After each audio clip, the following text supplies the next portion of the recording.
Hello, Simon here, and I am currently dealing with some very grumpy robots. If you leave your imps too long, in Maia 0.66, they will start getting bored, they'll start annoying each other, the colonists, and they might start smashing up your equipment. So I want to give them something to do, so I mouse over the rock, and you'll notice that we get this information now on different probabilities of what you might get from digging that block out. This is useful if you're being conservative with space and you just want to dig things out for minerals, or you're specifically searching for fossils. It's also useful in the wider environment. For instance, I might mouse over this geothermal vent and it will tell me that I can build a geothermal generator on it, which I may have forgotten. So I'm going to place one there right now. It also gives information on other things. For example, this creature burrow tells me that I can destroy it with mining charges to stop the creatures coming out. And this fissure can also be blasted to close it up.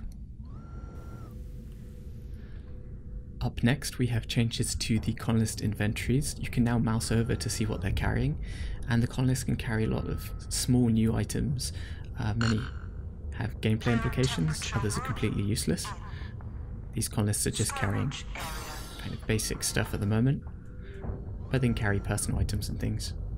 You also notice the rendering quality of the game is slightly improved. I've created a new screen space ambient occlusion algorithm, and it's actually a lot faster as well, so performance should be up.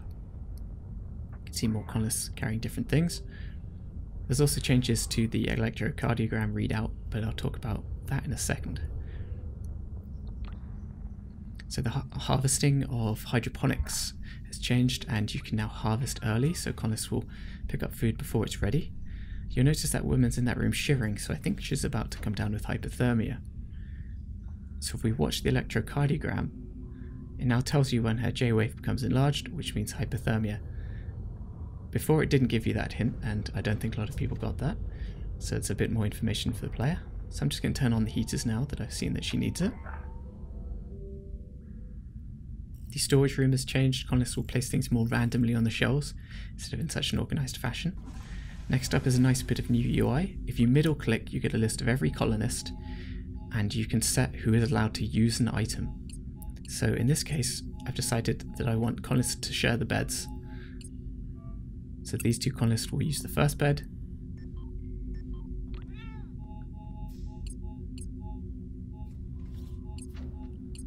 These two colonists will use that bed. And then finally, the last three colonists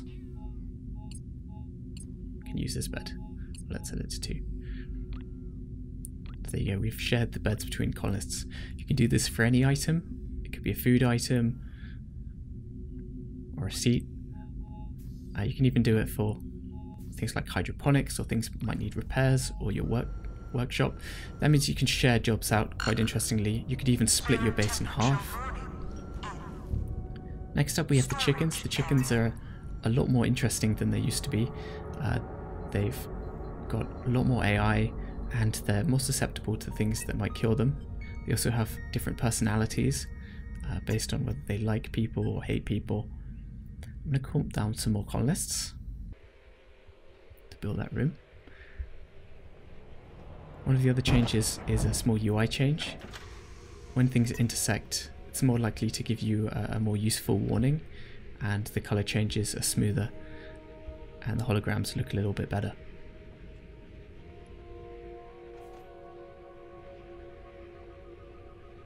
You also notice that a lot of UI text now has shadows behind it, for instance the emails. If you don't want to wait for emails to open up, you can actually click and they'll open up immediately. So you don't have to watch the text slowly being drawn. So that colonist was telling us he has hypothermia. And this creature, I think it looks dead, so I think we're all right. Is that dead? No? Okay, he was just sleeping. So you notice on the colonist picker, one of the colonists has gone yellow, and that means that colonist is ill or sick or needs help. So as you can see, this guy's injured and he's got hypothermia. We need to build a medical room ASAP, and I'm going to build another heater. So colonist is requesting that we could set the imps to clear the foliage. We'll do that because that gives something the imps to do, and will stop them getting bored, which will stop them trashing our base and annoying the colonists. Since the last update, almost every need and want of the creatures and robots has been tweaked, and so you'll find a lot of behaviours changed. The utility robot, for example, is a lot smarter about picking jobs, and you'll see them working more effectively around the base for better coverage. I've got some medical alarms going off, and the colonist concerns actually will go red in that list now, so I'll be able to quickly spot who's in trouble. One of the other things is when there's a fire, colonists are better at choosing whether they need to fight it or just let it burn out, and they'll not suit up if they don't think they'll get to the fire in time anyway. Last up we have the chickens, who have a new series of traits and personality changes.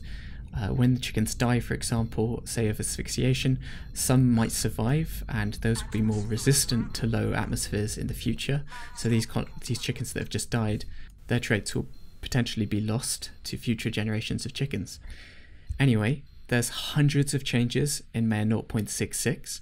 Check it out, let me know how it plays for you, let me know any bugs. I'll be back with Maia 0.67 very soon. Leave us some reviews on Steam, and I'll catch you guys later.